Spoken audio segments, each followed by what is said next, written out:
اب وہ عورت کہے گی مولا ابھی نہیں، آج میں جہنم میں جا رہی ہوں، اس کا ذمہ دار میرا بیٹا بھی ہے، اس کا دائتو میرا بیٹے کے پر بھی ہے۔ اگر میرا بیٹا چاہتا تو اپنی محبتوں کا واسطہ دے کر، اپنی الفتوں کا واسطہ دے کر مجھ سے قربی کروا سکتا تھا۔ اگر میرا بیٹا چاہتا تو مجھے گناہوں سے روک سکتا تھا، اگر میرا بیٹا چاہتا مجھے برائی کرنے سے روک سکتا تھا، لیکن میرے بیٹے نے مجھے کبھی منع نہیں کیا ہے، میرے بیٹے نے کبھی مجھے روکا نہیں ہے۔ رب کائنات فرمائے گا چلو میں تمہارے بیٹے کو بھی جہنم میں بھیجتا ہوں۔ پھر وہ عورت ان چاروں مردوں کو لے کر جہنم میں جاتی ہوئی نظر آئے گی۔ اے اسلام کے باوقار مسلمانوں، اے رسول پاک کے عاشقوں، میں آپ سے کہنا چاہتا ہوں کہ ایک عورت چار مردوں کو جہنم میں لے کر جائے گی۔ ایک عورت اپنے باپ کو بھی جہنم میں لے کے جائے گی، ایک عورت اپنے بھائی کو بھی جہنم میں لے کے جائے گی، ایک عورت اپنے بیٹے کو بھی جہنم میں لے کر جائے گی،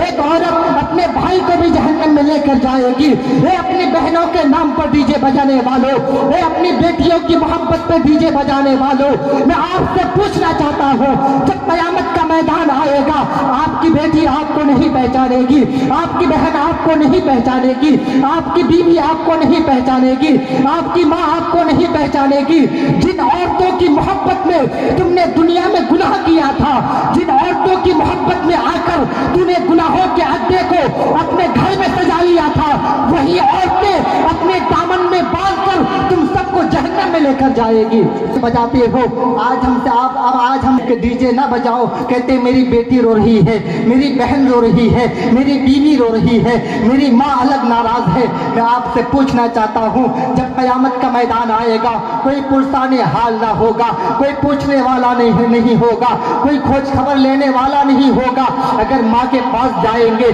کہے گی بیٹا میں خود پریشان ہوں، اگر باپ کے پاس جائیں گے کہے گا بیٹا میں خود پریشان ہوں، اگر بہن کے پاس جائیں گے کہے گی بھائی میں خود پریشان ہوں، اگر بیٹی کے پاس جائیں گے کہے گی بھائی بیٹا، اگر بیٹی کے پاس جائیں گے کہے گی باپ میں خود پریشان ہوں۔ میں آپ سے پوچھنا چاہتا ہوں جو عورتیں قیامت کے میدان میں آپ کا ساتھ نہیں دے گی ان عورتوں کی بات کیوں سننا، ان عورتوں کی باتوں کو کیوں ماننا؟ اللہ نے آپ کو اپنے گھر کا حاکم بنایا ہے، رب کائنات نے آپ کو اپنے گھر کا بادشاہ بنایا ہے۔ اپنی بادشاہت کا اقرار کرے، اپنی ملکیت کا اقرار کرے، اپنے مالک ہونے کا ثبوت دے کہ اگر کوئی عورت آپ کو گناہ کرنے کے لیے کہے ان کی باتوں کو نہ مانے، اگر آپ کی بیٹی آپ کو گناہ کرنے کو کہے اس کی بات نہ مانے۔ اے اسلام کے باوقار مسلمانوں، اے اسلام کے سچے دیوانوں، اے حسن و حسین کے چاہنے والوں، میں آپ سے پوچھنا چاہتا ہوں آج ہماری عورتیں کرتی کیا ہے؟